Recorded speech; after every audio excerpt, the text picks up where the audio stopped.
नमस्कार, ये आकाशवाणी पटना है। अब आप अंशु अवस्थी से प्रादेशिक समाचार सुनिए। पहले मुख्य समाचार।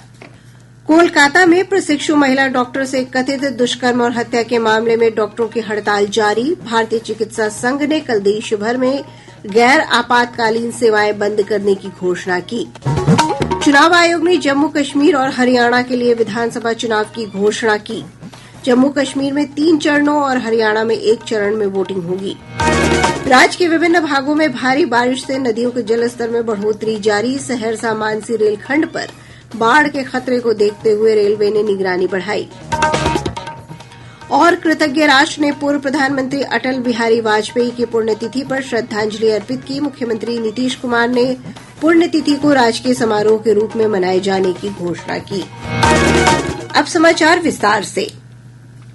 कोलकाता में ट्रेनी डॉक्टर के साथ दुष्कर्म और हत्या की घटना का प्रदेश में भी भारी विरोध हो रहा है। विरोध के चलते प्रदेश के अस्पतालों में चिकित्सा व्यवस्थाएं प्रभावित हुई हैं। जूनियर डॉक्टरों और रेसिडेंट डॉक्टरों की हड़ताल के कारण प्रदेश में कई सरकारी मेडिकल कॉलेज अस्पतालों में ओपीडी और आपातकाल सेवाएं बाधित हैं। इसके कारण मरीजों और उनके परिजनों को काफी परेशानी का सामना करना पड़ रहा है।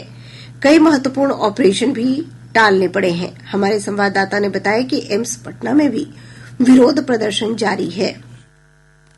एम्स पटना के छात्रों, जूनियर डॉक्टरों तथा रेजिडेंट डॉक्टरों ने विरोध मार्च निकाला और घटना को लेकर प्रदर्शन किया। विरोध प्रदर्शन के चलते एम्स पटना में ओपीडी सेवाएं ठप हैं। प्रदर्शन कर रहे छात्र और चिकित्सक सुरक्षा की मांग को लेकर लगातार नारेबाजी कर रहे हैं। वहीं पीड़ित परिवार को मुआवजा देने की मांग भी की गई है। डॉक्टरों ने चेतावनी दी है कि अगर उनकी मांगें नहीं मानी गई तो वे इमरजेंसी सेवाएं भी बंद कर देंगे। इधर पटना के पीएमसीएच, एनएमसीएच और आईजीआईएमएस में भी चिकित्सा सेवाएं बाधित हुई हैं। आकाशवाणी समाचार के लिए पटना से आशीष रंजन।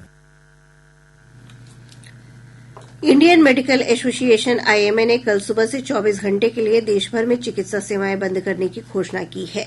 आईएमए ने एक बयान में कहा कि सभी आवश्यक सेवाएं बहाल रहेंगी, लेकिन नियमित ओपीडी चालू नहीं रहेगी और वैकल्पिक सर्जरी नहीं की जाएगी। इधर केंद्रीय स्वास्थ्य मंत्रालय ने कहा है कि डॉक्टरों के खिलाफ हिंसा के मामले में संबंधित संस्थान के प्रमुख की ओर से अधिकतम 6 घंटे के भीतर एफआईआर दर्ज कराना अनिवार्य होगा।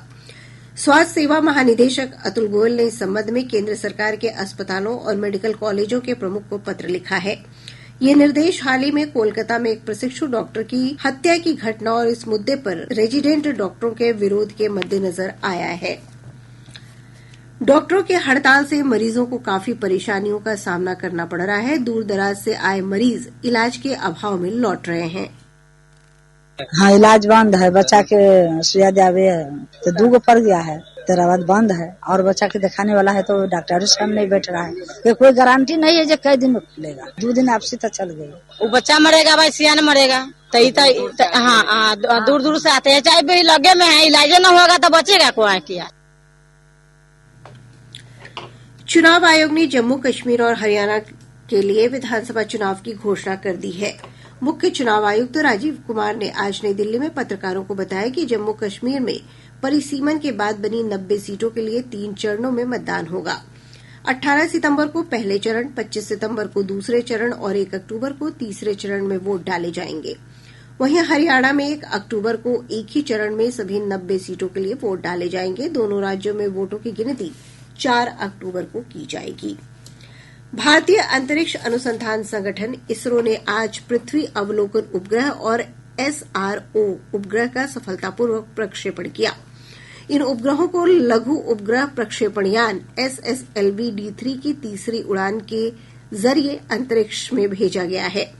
इस सफलता से ये साबित हो गया है कि भारत अत्यंत छोटे और सूक्ष्म उपग्रहों को अंतरिक्ष में भेजने में सक्षम है। इन दोनों उपग्रहों को 475 किलोमीटर दूर कक्षा में स्थापित किया गया है और इनके सौर पैनल खोल दिए गए हैं। एक रिपोर्ट।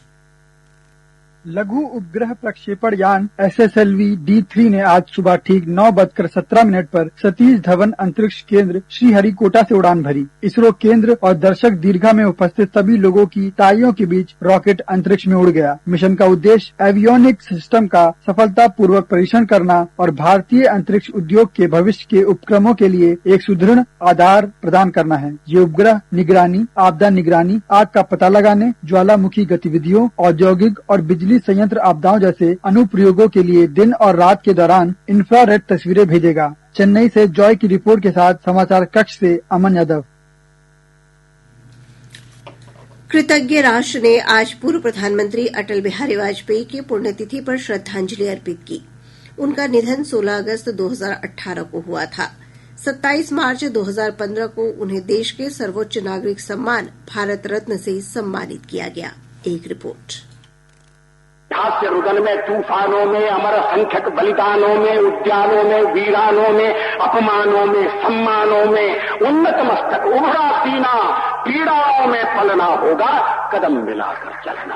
चाहे वो काव्य मंच हो या संसद का गोलघर, अटल बिहारी वाजपेयी ने अपने वक्तव्य से जन संबोधन में कोई कसर नहीं छोड़ी। राजनीति के भीष्म पितामह कहे जाने वाले वाजपेयी की देह सन 2018 में 93 वर्ष की आयु में बीत गई। जब सन 1999 में तमाम विपक्ष ने अपने अस्तित्व का जोर लगा दिया, तब वाजपेयी सरकार को मात्र 1 वोट से हार का सामना करना पड़ा। मगर कहते हैं ना, मैं इस कदर हार जाऊंगा कि तुम जीत कर पछताओगे। हम संख्या बल के सामने सर झुकाते हैं और आपको विश्वास दिलाते हैं जो कार्य हमने अपने हाथ में लिया है वो जब तक राष्ट्र के उद्देश्य पूरा नहीं कर लेंगे तब तक विश्राम से नहीं बैठेंगे। प्रगतिशील विचार वाले अटल बिहारी वाजपेयी की आज पुण्यतिथि है। देश के प्रति पूर्ण समर्पण की भावना से लबरेज वाजपेयी कहते हैं, उस समय के प्रधानमंत्री नरसिंह राव जी ने भारत का पक्ष रखने के लिए मुझे विरोधी दल के नेता के नाते जेनेवा भेजा था और पाकिस्तानी उसे देखकर चमत्कृत रह गए, क्योंकि उनके यहाँ विरोधी दल का नेता ऐसे राष्ट्रीय कार्य में भी सहयोग देने के लिए तैयार नहीं होता। सत्ता का खेल तो चलेगा, सरकारें आएंगी जाएंगी, पार्टियां बनेगी बिगड़ेंगी, मगर ये देश रहना चाहिए, इस देश का लोकतंत्र अमर रहना चाहिए। नई दिल्ली में सदैव अटल स्थित उनकी समाधि पर प्रार्थना सभा का आयोजन किया गया। राष्ट्रपति द्रौपदी मुर्मू, उपराष्ट्रपति जगदीप धनखड़ और प्रधानमंत्री नरेंद्र मोदी ने पूर्व प्रधानमंत्री अटल बिहारी वाजपेयी को पुष्पांजलि अर्पित की। इधर राज्यपाल राजेंद्र विश्वनाथ आर्लेकर और मुख्यमंत्री नीतीश कुमार ने पटना के पाटलिपुत्र पार्क में अटल बिहारी वाजपेयी की प्रतिमा पर माल्यार्पण कर श्रद्धांजलि अर्पित की। इस अवसर पर मुख्यमंत्री ने पूर्व प्रधानमंत्री की पुण्यतिथि को राजकीय समारोह के रूप में मनाए जाने की घोषणा की। प्रादेशिक समाचार आप आकाशवाणी पटना से सुन रहे हैं। ताजा समाचारों के लिए आप हमारे एक्स हैंडल AIR_News_पटना पर जा सकते हैं। राज्य से होकर गुजरने वाली नदियों के जलग्रहण क्षेत्र में भारी बारिश के चलते नदियों के जलस्तर में लगातार बढ़ोतरी हो रही है। गंगा नदी पटना के गांधी घाट और हाथीदह के साथ साथ भागलपुर और कहलगांव में खतरे के निशान से ऊपर बनी हुई है। घाघरा नदी का जलस्तर सीवान के दरौली खतरे के निशान से 36 सेंटीमीटर ऊपर है।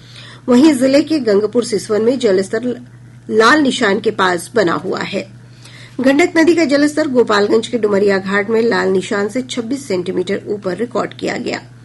बूढ़ी गंडक नदी खगड़िया में खतरे के निशान से 106 सेंटीमीटर ऊपर है।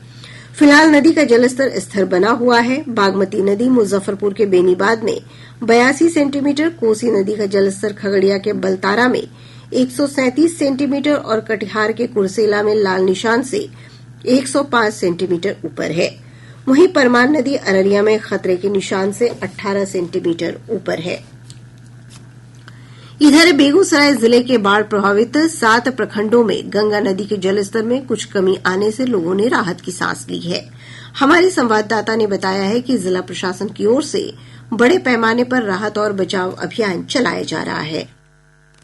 बेगूसराय के बछवाड़ा, मटिहानी, तेघरा, बरौनी, बलिया, साहेबपुर कमाल के दियारा इलाकों में गंगा का रौद्र रूप शांत होने से राहत अभियान में तेजी आई है। आपदा प्रबंधन विभाग की ओर से प्रभावित लोगों को सुविधाएं मुहैया कराने की प्रक्रिया प्रारंभ हो गई है। जिलाधिकारी रोशन कुशवाहा ने बताया कि सिविल सर्जन के नेतृत्व में प्रभावित लोगों की स्वास्थ्य जांच कराई जा रही है। वहीं बाढ़ प्रभावित इलाकों के स्कूलों में 21 अगस्त तक छुट्टी की घोषणा की गई है। आकाशवाणी समाचार के लिए बेगूसराय से विजय कुमार झा। मुंगेर से हमारे संवाददाता प्रशांत कुमार ने बताया है कि कुछ प्रखंडों में गंगा के जलस्तर में कमी देखी जा रही है। जिला प्रशासन और स्वास्थ्य विभाग महामारी को लेकर अलर्ट पर है। जिले में गंगा के जलस्तर में प्रति 3 घंटे में 1 सेंटीमीटर की कमी हो रही है। हालांकि सदर प्रखंड के 3 पंचायत जाफरनगर, कुतलुपुर और टीकारामपुर अभी भी बाढ़ के पानी से घिरे हुए हैं। जिला आपदा पदाधिकारी कुमार अभिषेक ने कहा कि घटते जलस्तर के बाद भी जिन पंचायतों में बाढ़ का पानी अभी नहीं निकला है, वहाँ महामारी को रोकने के लिए ब्लीचिंग पाउडर का छिड़काव और फॉगिंग की जा रही है। उन्होंने कहा कि लोगों के आवागमन के लिए प्रत्येक पंचायत में 2-2 नाव की व्यवस्था की गई है। आकाशवाणी समाचार के लिए मुंगेर से प्रशांत कुमार सिंह। सहरसा में नदियों के जलस्तर में बढ़ोतरी को देखते हुए प्रशासन की तरफ से चौकसी बढ़ा दी गई है। कोसी नदी के बढ़ते जल स्तर के कारण नवहट्टा प्रखंड के केदली गांव जाने वाली मुख्य सड़क का जिला मुख्यालय से संपर्क टूट गया है, जिस कारण लोगों को आवागमन में परेशानी का सामना करना पड़ रहा है। इधर चानन पंचायत के चानन, सिसवा, बलदही सहित अन्य गांवों के आसपास उपजाऊ भूमि के कटाव का खतरा मंडराने लगा है। खासकर चानन पंचायत के चानन वार्ड नंबर 9 एवं 10 के समीप कोसी नदी का कटाव शुरू है। प्रशासन की तरफ से राहत कार्य जारी है। आकाशवाणी समाचार के लिए सहरसा से आरती कुमारी। 70वें राष्ट्रीय फिल्म पुरस्कारों की घोषणा कर दी गई है। केंद्रीय सूचना और प्रसारण मंत्री अश्विनी वैष्णव ने नई दिल्ली में आयोजित समारोह में वर्ष 2022 के लिए घोषित विजेताओं की सूची जारी की। फीचर फिल्म श्रेणी में सर्वश्रेष्ठ हिंदी फिल्म का पुरस्कार गुलमोहर को मिला है। इस फिल्म में मनोज वाजपेयी, अमोल पालेकर, चंदन रॉय और शर्मिला टैगोर ने मुख्य भूमिका निभाई है। गैर फीचर फिल्म श्रेणी में आईना ने सर्वश्रेष्ठ फिल्म का पुरस्कार जीता है। ऋषभ शेट्टी ने कन्नड़ फिल्म कांतारा में अपनी भूमिका के लिए सर्वश्रेष्ठ अभिनेता का पुरस्कार जीता। अरिजीत सिंह को सर्वश्रेष्ठ पुरुष पार्श्व गायक का पुरस्कार मिला है। पूर्व विधायक अनंत सिंह को आज बेऊर जेल से रिहा कर दिया गया। पटना हाईकोर्ट ने पिछले दिनों अनंत सिंह को AK-47 राइफल और बुलेट प्रूफ जैकेट मिलने के मामले में बरी कर दिया था। अनंत सिंह 2016 से जेल में बंद थे। बेगूसराय जिले के लखमीनिया में नहाने के दौरान पानी भरे गड्ढे में डूबने से 2 किशोर की मौत हो गई। इधर शिवहर जिले में अलग अलग स्थानों पर बागमती नदी में 2 युवक डूब गए, जिनकी तलाश जारी है। शेखपुरा जिले के जयमंगला गांव में करंट लगने से 2 लोगों की मौत हो गई। अररिया के जोगबनी नगर परिषद में सीमा क्षेत्र विकास योजना के अंतर्गत नवनिर्मित बस स्टैंड का शुभारंभ सांसद प्रदीप कुमार सिंह और स्थानीय विधायक विद्यासागर केसरी ने संयुक्त रूप से किया। शिवहर जिले के मुजफ्फरपुर मुख्य पथ के पास वाहन जांच के दौरान तरियानी पुलिस ने 3 युवकों को हथियार के साथ गिरफ्तार किया है।